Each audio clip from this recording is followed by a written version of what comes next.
जनताको आशा त धेरै छ तपाईबाट। आश गरेर हुँदैन, नेपालीहरू धेरै आश गर्छ क्या। आफूले चाहिँ काम गर्दैन, आफूले काम गर्दैन, आश मात्र धेरै गर्छन्। युवाहरूलाई के सन्देश दिन चाहनुहुन्छ भन्दा जेसुकै गरौँ भन्ने सन्देश दिन चाहन्छु भने भन्नुभएको थियो। जेसुकै गरौँ भनेर सुतिरह भनेको होइन क्या। त्यो जेनजी पुस्तालाई चाहिँ तपाईँले कसरी सम्बोधन गर्नुहुन्छ भन्ने हो। म पनि जेनजी पुस्ता नै हो भन्दा 2 वर्ष बढी हो। प्रधानमन्त्री पत्याएनन्, मन्त्रीमा पत्याए। त्यो चाहिँ के हो भने साह्रै साथीहरूले चाहिँ के अरे यो उसमा जानु पर्यो, यो के अरे राजनीतिमा हाम फाल्नु पर्यो भनेर त्यत्तिकै क्याउ क्याउ क्याउ क्याउ गरेको हुनाले मैले तिनीहरूको मुख टाल्नलाई प्रधानमन्त्री दिए जान्छु नत्र जान्नु भने मलाई क्वार्टर चाहिन्न। सचिवज्यूलाई म अहिले नै के निर्देशन दिन चाहन्छु भने यहाँ एउटा कोठा बनाउनुहोस्, त्यहाँ चाहिँ एउटा बेड भए पुग्छ है, एउटा टेबल, एउटा कुर्सी, मन्त्रालयमा बस्ने। आप कहाँ थे ज्ञानी बाबा? एउटा पुलिसको एउटा आर्मीको 2 जना रहेछ। भाइहरूलाई मैले भनेछु रिपोर्ट गर्नु, माथि आफ्नो कमान्डरहरूलाई रिपोर्ट गर्नु कि यो मन्त्रालयमा छँदै यहीँ बसौँ होइन। म यहाँबाट बाहिर निस्केपछि मेरो पछि आउनु पर्दैन। उहाँले आज जित्नु भएको छ, उहाँलाई जितेर गर्दैन नि, जित्नु त धेरैले जित्यो अहिलेसम्म। चुनावमा गर्छु भनेर जिते। बात त सही है।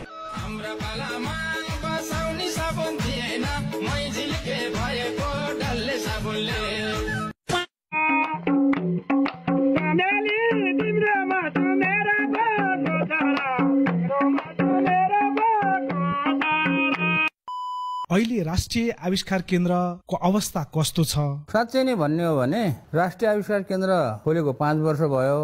एउटा मान्छेको बच्चा जन्मेर 5 वर्षमा कत्रो हुन्छ त्यत्रै। 5 वर्षसम्म मैले भनिरहेको छु यो मेरो आविष्कार केन्द्र होइन। यदि मेरो आविष्कार केन्द्र हो भने मैले महावीर आविष्कार केन्द्र भनेर नाम राख्थेँ नि। ल्यापटपले ठ्याक्क अनुहार ठेक्दो रहेछ कि खत्तम। By by. अहिले चाहिँ अनि परिवारमा को हुनुहुन्छ तपाईँहरू? परिवार त मेरो नेपालीहरू सबै परिवार हो कि। यो साधारण यो सानो कुरामा त्यो उ गर्ने होइन। सबै मैले त नेपालीलाई मात्र होइन, यो विश्वलाई मेरो आफ्नो परिवार मान्छु।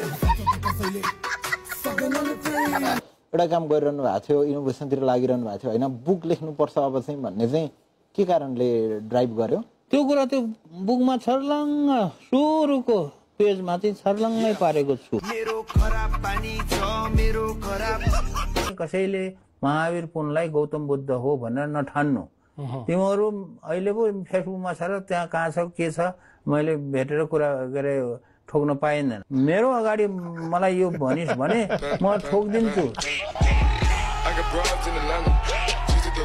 किनभने त्यत्तिकै मान्छेलाई सर अहिले जमाना नि मलाई चाहिँ आलोचना गरेर कुट्छु भन्न पाइन्छ त भने होइन? पाइन्छ, कुट्ने हो। अब कुटेपछि अब के पर्छ त्यो परेको व्यवहार। चाहिँ के सन्देश दिन चाहनुहुन्छ? जेसुकै गर भन्ने सन्देश दिन्छु होइन। बस्नु मन लाग्छ भने बस्नुहोस्, मैले जबरजस्ती बस्नुहोस् भन्नु बस्ने कुरा त होइन। यो क्षेत्रमा तपाईँले के गर्दै हुनुहुन्छ त? अब के गरिन्छ भन्ने कुरा त अहिले भन्ने कुरा होइन क्या। म जस्तो म शिवजी अथवा म भगवान भइदिएको भएदेखि मैले चाहिँ होइन त्रिनेत्र लगाएर म यसो गर्छु भन्ने थिएँ।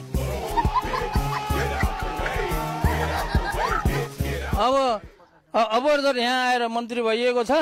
अब यो त अपरझट किताब बेच्दै गरेको मान्छेलाई यहाँ ल्याएर मन्त्री बनाइदिएपछि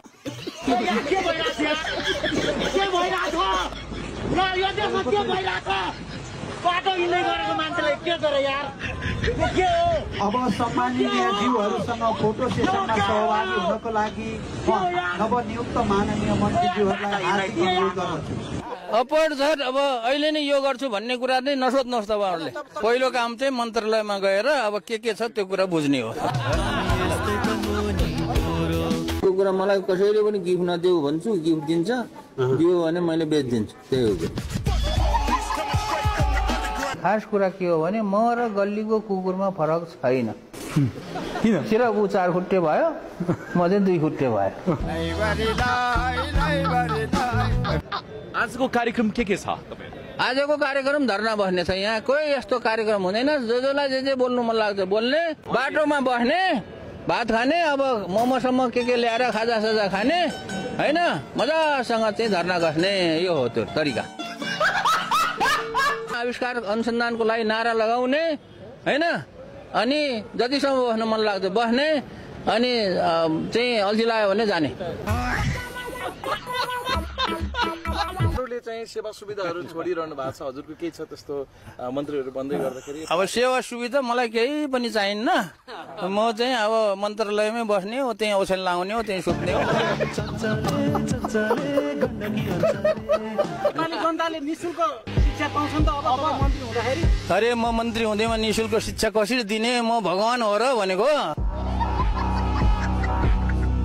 सबैभन्दा भ्रष्ट नेता कि सचिवहरू हो? सचिवै हो। सचिवहरू र नेता दुइटै हो। तर नेतालाई भ्रष्टाचार गर्ने उपाय बताइदिने चाहिँ सचिव हो। तिमीहरूलाई कोरिया नजाऊ, यहीँ बस भन्न आएको होइन, फेरि यहाँ नडर है, जाऊ भन्न आएको। बरु जाऊ, किनभने जाऊ, किन जाऊ भन्छु भने नेपालमा अहिले बसेर जागिरै पाउँदैन, अनि के आज आऊ देश बचाऊ